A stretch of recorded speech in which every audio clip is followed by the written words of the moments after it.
వచ్చి గోడలన్నీ కూడా తడిచిపోయాయని చెప్పగలిగారంటే ఎలాంటి వారితో మనం పోరాడుతున్నాం ఒక్కసారి ఆలోచించుకోవాల్సిన అవసరం ఉంది. సాయంత్రానికి మలుపులు తిరిగి రెండో రోజున నారాసుర రక్త చరిత్ర నా చేతిలో కత్తి పెట్టి నా మీదనే నెపవేసే పరిస్థితికి వచ్చారంటే కెన్ యూ ఇమాజిన్ అని చెప్పి నేను మిమ్మల్ని అడుగుతున్నా. అర్థమైందా మీకని అడుగుతున్నా. అర్థమై ఉంటే చేలు పైకెత్తమని చెప్తున్నా. అలాంటి కరుడు గట్టినటువంటి నేరస్తులతో రాజకీయం చేస్తున్నాం. అందుకే నిన్న ఒకటి జరిగితే వీరయ్య చౌదరి, సంతనూతలపాడు, పల్నాడు హత్యలు జరిగాయి. హత్యలు జరిగితే నాకు అనుమానం వచ్చింది. ఇప్పుడు నేను ఎవరిని నమ్మడం లేదు. ప్రతి ఒక్క విషయాన్ని కూడా సందేహం పెట్టుకొని మనసులో వేరే విధంగా నేను ఆలోచించి ఎవరు చేశారని ఆలోచించే పరిస్థితికి వచ్చాను. చేస్తే కొంతమంది మన దగ్గరుండి వాళ్లకు కోవర్ట్లుగా పనిచేస్తూ వాళ్ళ ప్రోత్సాహంతో ఇష్టానుసారం హత్యా రాజకీయాలు చేస్తున్నారు.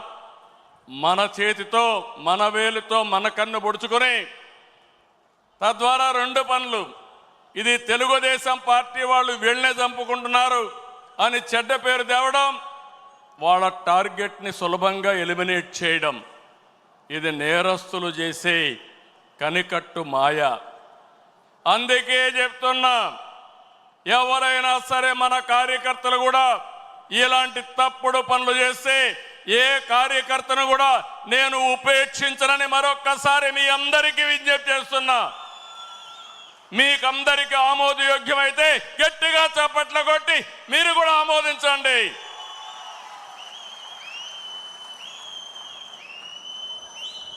నేరస్తులు కబద్దార్, నా దగ్గర మీ ఆటలు సాగనివ్వను. ఇది ఒక హెచ్చరిక.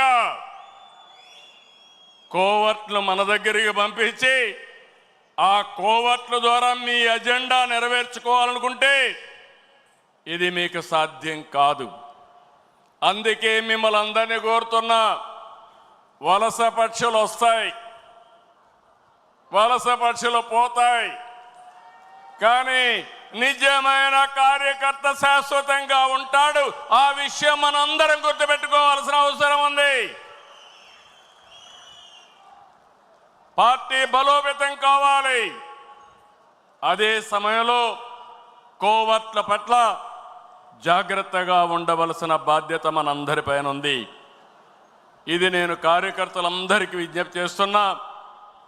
ఈరోజు ఎక్కడికక్కడ మనం అందరం కూడా ఆలోచించుకుని రాబోయే రోజుల్లో ఇంకా పగడ్బందీగా కార్యక్రమాలు చేపడతామని మీకు తెలియజేస్తూ, అదే సమయంలో ఎన్టీఆర్ మెమోరియల్ ట్రస్ట్ ద్వారా న్యూట్రిఫుల్ యాప్ పెట్టాం, బ్లడ్ డొనేషన్ క్యాంపులు పెట్టాం. ఇవి కూడా మీరు సద్వినియోగం చేసుకోండి. అదే మాదిరిగా ఈరోజు 5 లక్షల రూపాయలు ఇన్సూరెన్స్ ఇస్తున్నాం. ఇంకో పక్కన ఆరోగ్య విషయంలో కానీ, విద్య పిల్లల చదువు విషయంలో కానీ జాగ్రత్తలు తీసుకుంటున్నాం. ఈ రెండే కాకుండా ఆర్థికంగా కూడా మన కార్యకర్తల్ని పైకి తేవడానికి ఎలాంటి కార్యక్రమాలు చేయాలనో అది కూడా ఆలోచిస్తున్నాం. 1 ఫ్యామిలీ 1 ఆంటర్‌ప్రెన్యూర్, అందులో మన వాళ్ళను కూడా ప్రాధాన్యత ఇవ్వడానికి ఆలోచిస్తున్నాం అని చెప్పి కూడా నేను మీకు తెలియజేస్తున్నా. అయితే ఈరోజు మీరందరూ కూడా ఈ విషయంలో కూడా కూటమి అంతా కూడా ఐక్యంగా ఉండాలి. 2029లో 2024 కంటే పెద్ద మెజారిటీతో గెలిపిస్తామని హర్షాన్ని ఆమోదాన్ని తెలియజేయాల్సిన బాధ్యత మీ అందరిపైన ఉంది. అదే సమయంలో పేదల సేవలో సోషల్ రీఇంజనీరింగ్, ఈరోజు ఈ రాష్ట్రంలో సంక్షేమ కార్యక్రమాలకు ఆద్యుడు మన నాయకుడు ఎన్టీ రామారావు గారు. ఆ తర్వాత సంక్షేమ కార్యక్రమాల్ని ముందుకు తీసుకుపోయిన పార్టీ తెలుగుదేశం పార్టీ. ఇంకో పక్క మీరు చూస్తే వెనుకబడిన వర్గాలు ఎప్పుడు కూడా తెలుగుదేశం పార్టీకి కంచు కోట, వెన్నెముక. ఏ సందర్భంలో కూడా ఏ వ్యక్తి కూడా వెనుకబడిన వర్గాలను మర్చిపోవడానికి వీలు లేదు. అందుకే మొన్న ఎలక్షన్లో ఒక పని చేశాం, సోషల్ రీఇంజనీరింగ్ చేశాం. అన్ని కులాలకు సముచితమైన స్థానం ఇవ్వాలని, వెనుకబడిన వర్గాలకు పెద్దపీట వేయాలని మనం ముందుకు పోయాం. దీని ఫలితాలు కూడా బ్రహ్మాండంగా వచ్చాయి. నేను పార్టీలో కూడా మిమ్మల్ని అందరినీ ఒకటే కోరుతున్నాను, జనాభా దామాషా ప్రకారం అన్ని కులాలకు, అన్ని మతాలకు అందరికీ గౌరవం ఇచ్చే పరిస్థితి రావాలి. దీనివల్ల ప్రజల్లో విశ్వాసం పెరుగుతుంది, పార్టీకి లాభం వస్తుంది, భవిష్యత్తుకు కూడా ఎన్నికల్లో గెలవడం కూడా ఈజీ అవుతుందని చెప్పి కూడా నేను మీకు తెలియజేస్తున్నా. ఇంకో పక్కన మీరు చూస్తే బడుగు వర్గాలకి, బలహీన వర్గాలకు మనం దగ్గరగా ఉండాలి. ఈరోజు మీరు చూస్తున్నారు, సమాజంలో కొన్ని దురాచారాలుంటే 2 గ్లాసుల సిద్ధాంతం ఉండేది. జస్టిస్ పున్నయ్య గారి కమిషన్ వేశాను, ఆయన ఇచ్చిన రికమెండేషన్లు అమలు చేశాం. ఈరోజు అంబేద్కర్ గారి స్ఫూర్తిని పూర్తిగా అమలు జరిపిన వ్యక్తి ఎన్టీ రామారావు గారు అయితే దాన్ని లాజికల్గా తీసుకుపోయిన పార్టీ తెలుగుదేశం పార్టీ.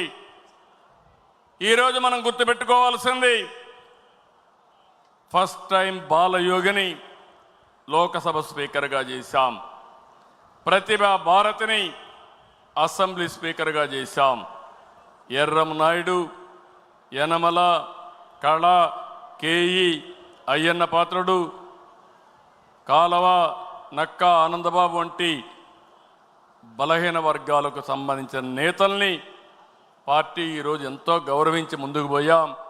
వారి సేవలు కూడా పార్టీకి ఎంతో చేశారు, ప్రజలకు సేవలు చేశారు. వాళ్ళని ఎప్పుడూ మర్చిపోలేమని చెప్పి కూడా నేను మీకు తెలియజేస్తున్నా. సామాజిక న్యాయం చాలామంది మాట్లాడారు, చేసి చూపించిన పార్టీ తెలుగుదేశం పార్టీ. ఒక్క వెనుకబడిన వర్గాలే కాదు, ఎస్సీలు ఉన్నారు.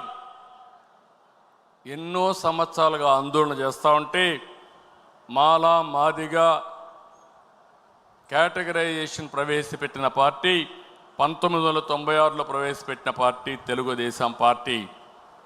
దాన్ని కాపాడలేకపోతే మళ్ళీ సుప్రీంకోర్టు పోయి కొట్టేస్తే మళ్ళీ 7 బెంచ్ సుప్రీంకోర్టులో మళ్ళా ఇది సాధ్యం అని చెప్తే 96లో చేసిన వర్గీకరణ 2025లో తిరిగి చేసే అవకాశం వచ్చిందంటే అది తెలుగుదేశం పార్టీ సామాజిక న్యాయం, పేదవాళ్ళ పట్ల ఉండే అభిమానం. ఇలాంటి చాలా చేశాం. ఇది కాకుండా సెన్సస్ తీస్తున్నారు క్యాస్ట్ వారిగా, ఇది రైట్ డైరెక్షన్.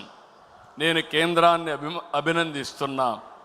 ఒకసారి సెన్సస్ వస్తే ఏ కులానికి సంబంధించిన వ్యక్తులు ఎంతమంది ఉన్నారో తెలిస్తే దాన్ని ఆధారంగా చేసుకుని